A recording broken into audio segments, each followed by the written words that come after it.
نیک موت، اچھی موت، اس کی کچھ علامتیں ہیں۔ انسان کو اللہ مرنے سے پہلے خوشخبری دے دیتے ہیں، اس لیے موت کا خوف اس سے دور ہو جاتا ہے، بلکہ وہ خوشی خوشی اپنی عبادت، تیاری، ذکر میں مشغول رہتا ہے۔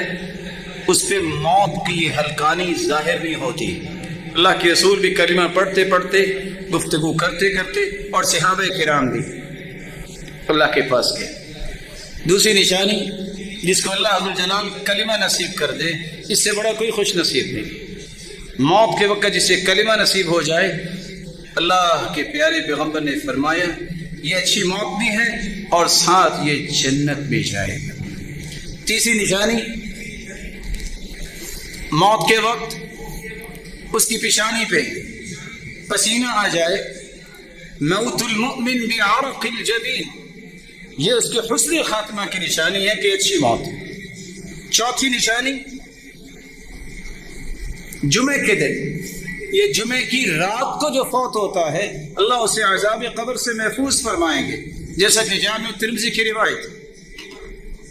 پانچویں نشانی، اللہ کے دین کا دفاع کرتے ہوئے یہ دنیا سے چلا گیا، یہ بھی اس کی اچھی موت ہے۔ اور اس سے اپنی جان کا دفاع کرتے ہوئے جو اللہ کے پاس چلا گیا، یہ بھی اس کی اچھی موت ہے۔ رسول اللہ صلی اللہ علیہ وآلہ وسلم نے فرمایا، جو میدان جہاد میں اپنی جان دے بیٹھا، یہ بھی حسن خاتمہ کی نشانی ہے۔ طاعون کی بیماری میں جو فوت ہو گیا، یہ بھی شہید ہے۔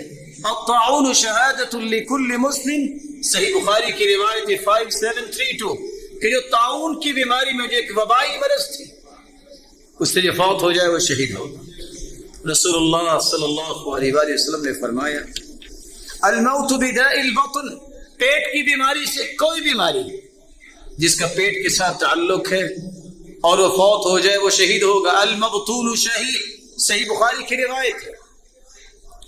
جو ڈوب کے مر جائے پانی میں، یا اس پہ کوئی چیز گر جائے، پہاڑ یا کوئی چھت یا کوئی اور چیز، فوت ہو جائے، آپ نے فرمایا وصاحب الحجر شہید والغریق شہید، جو پانی میں ڈوب جائے وہ بھی شہید ہے۔ کسی کو آگ لگ جائے، اللہ سب کو محفوظ فرما دے، وہ بھی شہید ہے۔ آپ نے فرمایا الموت بداء السل، ایسی بیماری جس سے پھیپھڑے ختم ہو جاتے ہیں، شہید ہے۔ المبطون شہید، آج کل کی کرونا وائرس بیماری کی وجہ سے پھیپھڑے، کڈنی اور یہ ساری چیزیں ختم ہو جاتی ہیں۔ جو اس طرح اللہ کے پاس چلا جاتا ہے، وہ شہادت کا مرتبہ پاتا ہے۔ یہ اللہ کے پیارے پیغمبر صلی اللہ علیہ وسلم کے فرامین آپ سن رہے تھے۔ اس لیے مرنا تو ہے، اس کے لیے تیاری کرنا یہ ہم سب کی ذمہ داری ہے۔